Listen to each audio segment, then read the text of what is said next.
नमस्कार शेतकरी मित्रांनो, कृषी अपडेट या यूट्यूब चॅनलवर तुमचं स्वागत. तर शेतकरी मित्रांनो, महाराष्ट्रात सर्वदूर पाऊस होत आहे आणि त्यामुळे पेरण्यांची लगबग सुरू आहे.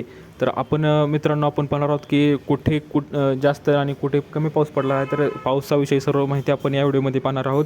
तर राज्यात अनेक ठिकाणी मित्रांनो आपण पाहू शकतो की जोरदार पावसाची नोंद झालेली आहे. तर गेल्या 2-3 दिवसापासून राज्यात पावसाने जोर धरला असून मराठवाडा, विदर्भ, पश्चिम महाराष्ट्र तसेच कोकणातील काही भागात जोरदार पावसाची नोंद झाली आहे आणि अनेक ठिकाणी पुरेशा पावसामुळे खरीप हंगामातील पेरणीची लगबग सुरू झाली आहे. मात्र काही ठिकाणी अद्याप पुरेशा पावसाची आतुरता आहे.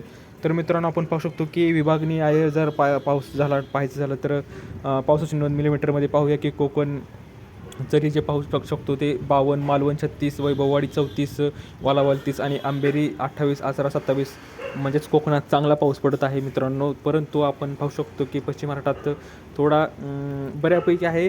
होळ 66, काळवाडी 65, नागरसूळ 59, आंधरसूळ 58, सोलापूरमध्ये 47, वेल्हा जे तिथं जवळजवळ 40 मिलीमीटरमध्ये पाऊस पडलेला आहे आणि मराठवाड्यात कुठे कमी तर कुठे जास्त पडेल आहे. तर सर्वात जास्त फुलंब्री येथे 88 मिलीमीटर पाऊस पडलेला आहे. गोरेगाव 86, जानेफळ 58, गज 57 आणि विदर्भातसुद्धा अंजनी बुलढाणामध्ये 143 मिलीमीटर सर्वात जास्त पाऊस पडलेला आहे.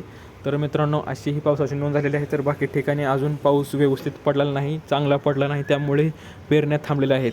तर मित्रांनो, आपण पाहूया येत्या काही काळात पाऊस पडेलच असं हवामान विभागानं सांगितलेलं आहे.